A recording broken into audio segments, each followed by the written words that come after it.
Hey, sad boy, what's up? It's the culture detective here, slowly dying of loneliness and emptiness and sadness in my own apartment in my bedroom. And, anyways, let's talk about music. Let's talk about. I'm going to do an album review on a classic album again. A few days ago, I did an album review on the one and only, the legendary David Bowie album. Ziggy Stardust, and I gave it a really, really positive score. So let's keep the classic album gravy train going.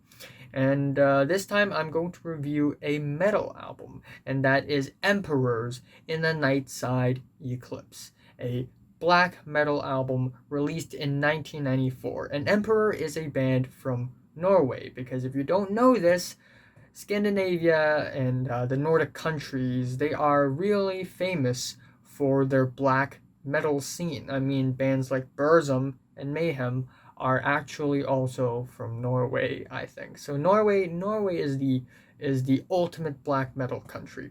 But not too long ago, I did a review on another black metal album from Finland, Oranssi Pazuzu. Check those guys out.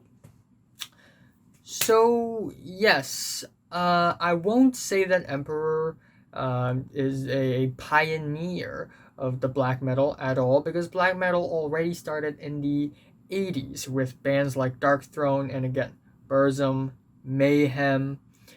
But it is the album In The Nightside Eclipse that really made black metal, a completely different genre from the heavy metal or the death metal. And back in the 80s, while there is a lot of good black metal back then, the black metal doesn't sound all that significantly different from other genres of metal, in that they are all very rough and chaotic. They have shrill, animalistic, beastly growls and raw, brittle, loud, distorted guitars, except for Emperors In The Nightside Eclipse. They sort of enhanced and upgraded the black metal genre by making it more cinematic, more orchestral. I mean, there are still melodic bits, but they are completely drenched in reverb in order to create this larger than life, this really epic, grand, ambitious atmosphere. And also, there's a certain icy and frosty tone to the black metal music on this album that makes it really special, especially since there are actually a lot of harmonies and symphonic keyboards worked into the music, but they are so drenched in reverb, they sort of cascade and melt onto one another to create this hall of sound, to create this epicness that I think a lot of the black metal nowadays really rely on. Also, I guess what's a special characteristic for black metal is that black metal is the most I won't say gimmicky, but the most out there kind of metal, because a lot of black metal actually borrows inspiration from mythology and old fantasy novels and a lot of demonology and a lot of religious stuff. And I guess the song titles on this album, they really do reinforce that. So we have the album opener, Into the Infinity of Thoughts, which is an absolutely powerful opening, in my opinion. At first, we get these ascending chorus vocals that are just very larger than life. It's like they're angels, but fallen angels, devilish, demonic angels.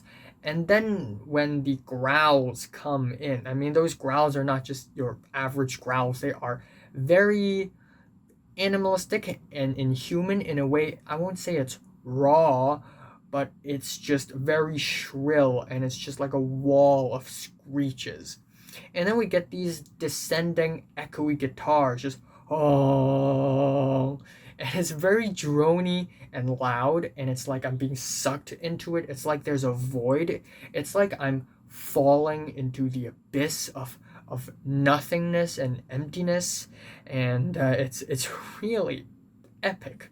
And simultaneously, it also sounds like I got lost in some cave, in some cavern, and somehow stumble upon this long lost, abandoned city underground, and I'm in the middle of everything in this great grand hall in the middle of this dark demonic palace. It's just really epic and eye-widening stuff. And towards the end of the track, the growls just get more and more inhuman. It becomes this uncontrollable animal. It's really impressive. The second track, The Burning Shadows of Silence, continues with the chaos. The guitars on this track are especially chaotic and fiery, which really fits the title of the track, The Burning Shadows of Silence. The growls are especially creepy, and then they are paired with these very deep-pitched, echoey spoken word, which adds onto the spookiness of the track. And the chords of this thing, these swinging chords, bam, bam, bam, bam, it's very repetitive, and it feels like a warning. It feels like a threat of sorts. The third track being Cosmic Keys to My Creations and Times.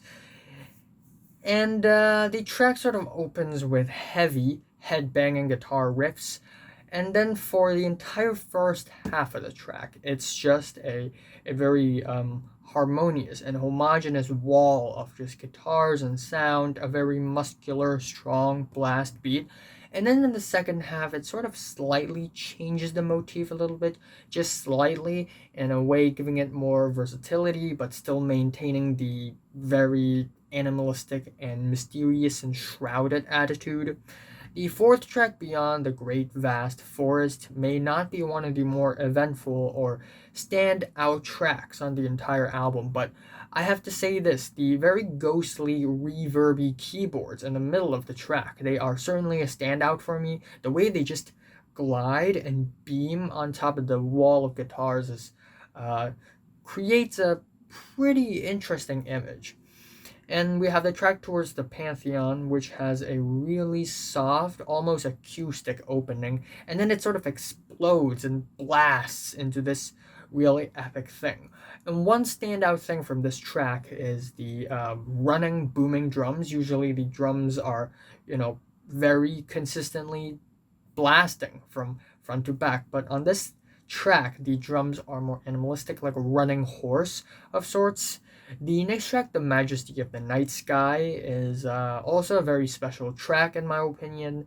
The keyboard melodies are really memorable, and in the middle of the track, the guitars and the drums, they sort of sync up, and then they start to speed up in a really crazy fast way. And also the bass guitars, they are very dissonant, creating a spooky atmosphere, reinforcing it. The track I'm the Black Wizard is probably the biggest single. Maybe it's not even a single.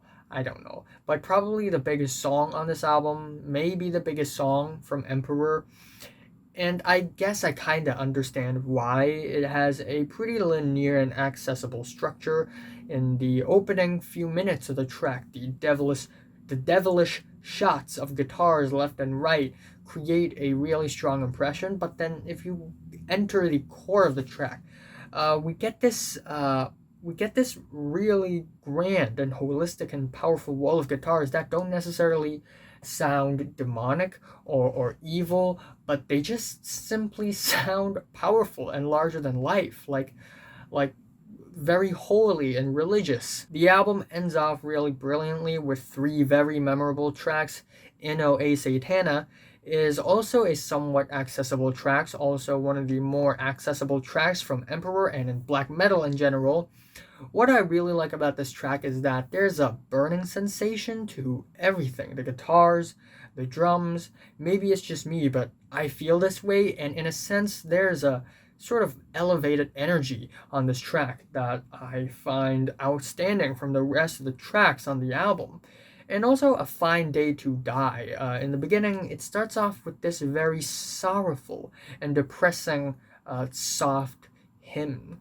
That's very religious, still very reverby, still very echoey, and still sounds very shrouded and mysterious. But I actually really like this because if the entire album is just a solid chunk of noise, it doesn't have much in terms of versatility. But given that the opening of a couple tracks on this album are a little more creative, I do really enjoy the creativity, the innovation. No, that's not the right word. The thoughtfulness, I guess. And again, the very quiet but creepy, soft religious hymns, they explode with full colors, all cylinders blasting in full force. And it sort of evolves into this really monstrous and nasty display of guitars and drums. And the album ends off with Gypsy, which is the shortest track at 2 minutes 55 seconds. And it's also probably the most hellish and nasty and noisy tracks on the entire album. It starts off with a lot of layered guitars, very noisy, sort of cascading and crashing and colliding into one another. And it sort of becomes this very violent and fast paced track. And even though it's very noisy and hellish, there are chorus vocals that are very clean, very crystal clear, sort of gliding above, but it doesn't necessarily make the track clearer, it just makes it more strange and unhinged. And we have lyrics on this track and actually on every other track on the album as well. And they are really creepy because it sounds like the lyrics are especially written to the devil, Satan, or maybe some sort of deity, some sort of evil deity, or maybe you can't really classify this deity as evil, more like the deity who's just almighty, who's omnipotent, who's powerful, but so powerful, it's scary, almost in a Lovecraftian sense. And I guess there's tracks on this thing that are written in the point of view of that deity himself. And I guess it's just a pretty creative lyric writing. Some creativity is required. So yeah, overall, while I'm not a humongous metalhead, this is certainly one of my favorite black metal albums of all times, if not my absolute favorite, and also one of my favorite metal albums of all times.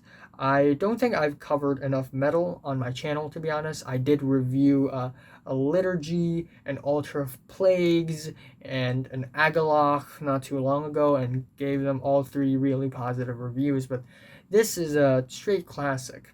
So yeah, my favorite track here, either Into the Infinity of Thoughts or I Am the Black Wizards. And my least favorite track here is Beyond the Great Vast Forest. I am giving Emperor's In the Nightside Eclipse. Why is everything shaking? A strong 9 out of 10. So have you listened to Emperor? From 1 to 10, I'm just rate it, like if you like it, and subscribe if you want more. And thanks for watching. Cheers.